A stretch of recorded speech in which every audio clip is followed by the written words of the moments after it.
This episode should be more interesting than the last one. It won't be yet. It'll be a little while, but thanks to this guy here, this friendly face, it will eventually be quite something. So, you're welcome, brudda. I'm not your brudda friend. You're not my friend guy. Yeah, I apologize for the talk of current events in that previous episode. I'm not sure how many people cared, because I'm not recording this after that video went up. I'm recording it long beforehand, so the current events that I mentioned are not even going to be current anymore. Most likely. But, yeah, it's not usually the kind of thing that I talk about in videos, so if you didn't like it, then it won't come up very often. But I will talk about something else that's current in a different way. Here's rare chew jelly, by the way. But that's not what I was going to talk about. What I wanted to talk about was, I've heard a lot about how this generation of people has a lower attention span than the human race used to have, which I don't really understand. That's something I've never fully understood. Like, I feel like people have always been drawn to the most colorful, elaborate, flashy things, regardless of what time period it is. Like, is it the 70s, the 90s? I don't know what decade it is, maybe 80s.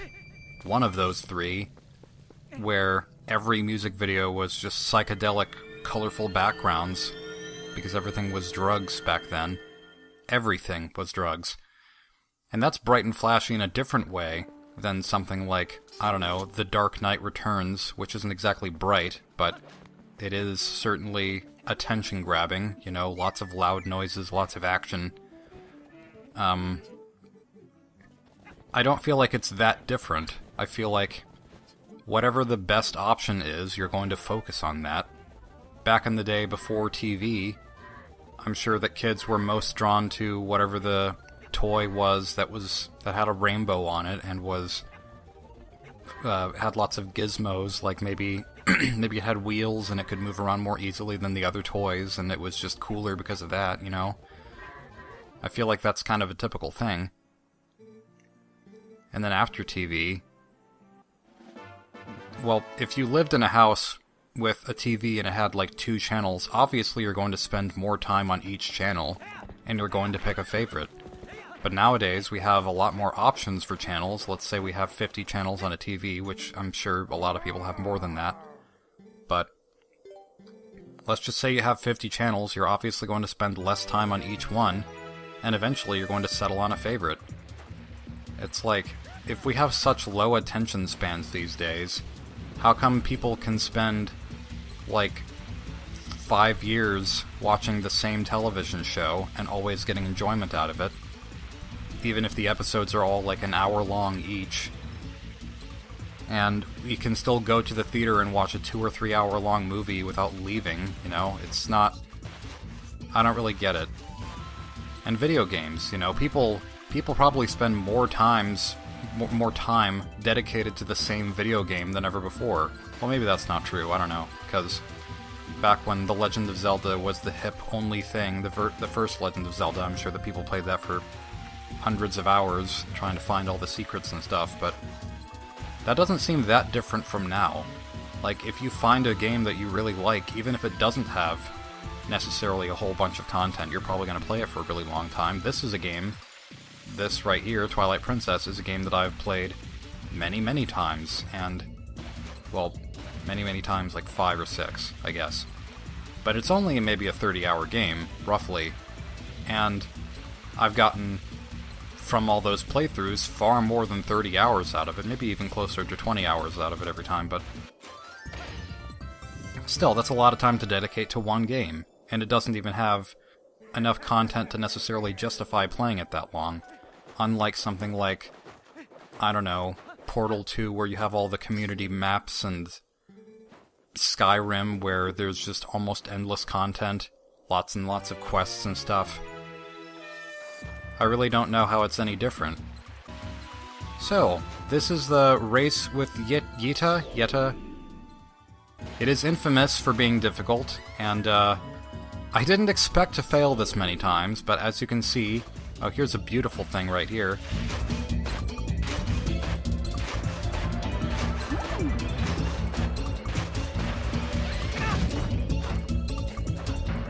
Just decided to let that run in total silence because it was the worst. I recall getting pretty upset when that happened in the live playing. Just yeah, and there's another falling off cliff. It doesn't seem like you would get stuck on any of the walls, but it's very possible. And here's a successful run. You can tell because I actually show the whole thing this time. I never remembered this race being that difficult. I remember dying to it a couple of times each time I would play, maybe, but it wouldn't be that nuts. As long as you just go along the path and don't screw up horribly, it's fine. And I raced against Yeto just fine, doing nothing particularly fancy, and, well, that's obviously partly because he's slower, but most of my problem was just falling off ledges. It wasn't even me trying to do anything fancy with the other race, so I don't know. Is it too late to add more 1080 snowboarding music? I probably should, but I'll just say work your body, we'll work your body. Work your body, we'll work your body. Yeah, yeah! That's close enough. It's also kind of strange how it becomes daytime as you go down the mountain. I don't know if that's because of the Aurora Borealis. What's that happening in your kitchen? The Aurora Borealis? In your kitchen. Yes.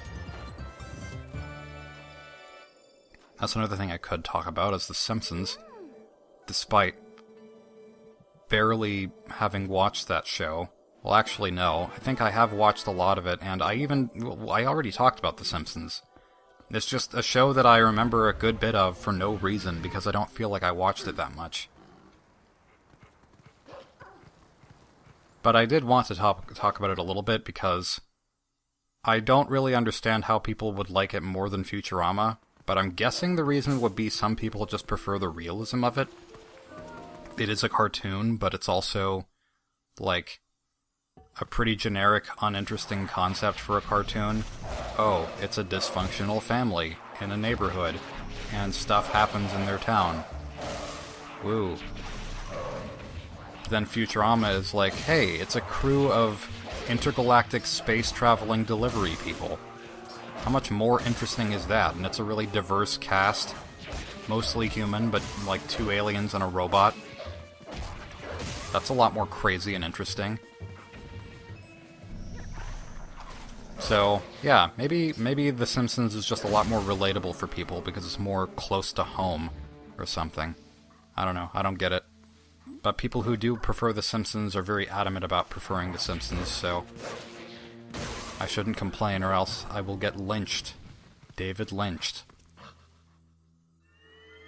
I know nothing about Twin Peaks, besides seeing a couple of tweets about how the second season isn't as good as the first or something. I didn't even know it was a show. But I think it's connected to David Lynch in some way, and that's the only reason I mentioned it just now. Because I'm so informed about everything.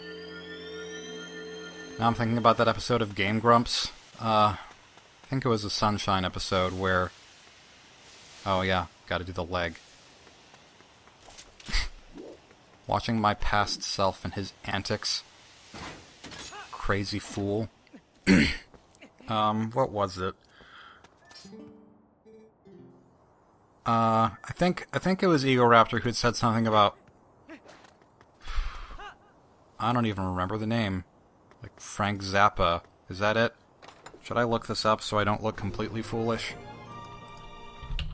Let's be professional. Frank Zappa. Yeah, okay. That was mentioned, I think, by Dan. And then Aaron said something like, what? Who's that? I don't know who that is. And then every freaking comment was about how he's, like, the worst person ever for not knowing who Frank Zappa is. and how he is not even a person. How can he live in this world if he doesn't know Frank Zappa? And, oh, well, that's the sign of his lack of education. He doesn't know who that is. Well, I have an education, and I barely know who Frank Zappa is. I think I only recognized the name after Egoraptor said it and couldn't connect it to anything. So I don't really know why people are so upset about that. I'm not really this big music person, so maybe that's why. It's just not really within my frame of reference, because I don't care. And I don't know how big Egoraptor is into music, but maybe he doesn't care that much either. Well, he's definitely more into regular music than I am. Real life music. Not video game music, it's not real music. Hello, mailman. Mailman, postman, letterbox man, Aquaman, Aquamantis, praying mantis. So are all praying mantises religious? So we're about to get into something, pretty terrifying. Probably the scariest part of the game. We've paid for Mart. We saw what it looked like before. It was very prim and proper and posh, and everything was super expensive. We had to shine our shoes just to get in. And you know, that's scary enough on its own. It's corporate entity. And corporations are always scary and evil. But, what are you doing, past self? I already edited the video, so I should know what's going on, but why are you bumbling around, you dummy? So yeah, no need to polish our shoes this time. Let's head into the new and improved Mart that replaced this old stupid show. Here it is. We got all you need for that upcoming trip. Oh yeah, maybe I was stopping because if you look around, everyone now has Mart bags, which is kind of great. Yeah, everyone in town now has Mart shopping bags. You can look in from the outside and they have the Mart logo on them.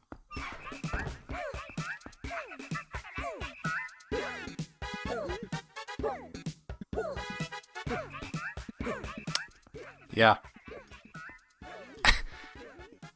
This is just the most what the heck moment in like any Zelda. They knew what they were doing when they did this. They knew nobody was going to know what to make of this. It's like Japan to the max. Oh gosh. It's the worst, but it's the best. So, this is the point when I realized I didn't have enough money to buy the magic armor. Which is silly because it's so easy to get money in this game. But this is an opportunity to show off a few interesting secrets. Such as this one. A lot of people, I'm sure, have wondered how to get to this treasure chest because it seems totally inaccessible, but that's how you get to it. That's how you get to it. It's as simple as that, but it is kind of non-obvious, which is nice. It's nice that it's non-obvious. And then a few inches over here is another 100 rupee chest. Not that I need that many for this wonderful magic armor, but might as well get to it. I think I remember getting down to this treasure chest with some really crazy jump. It might have been with the boomerang, I can't remember, because you can do that glitch with the boomerang where you can leap across gaps. I cannot recall, but I managed to get over to this treasure chest with a really careful jump. Like jump slash. I think it was because I didn't have the double claw shot at the time and I just wanted to rush the process. And of course I couldn't get back up, except by dying, but that was okay, I didn't care. We have the magical noises. the customer right before you, aka you, just bought this. Good.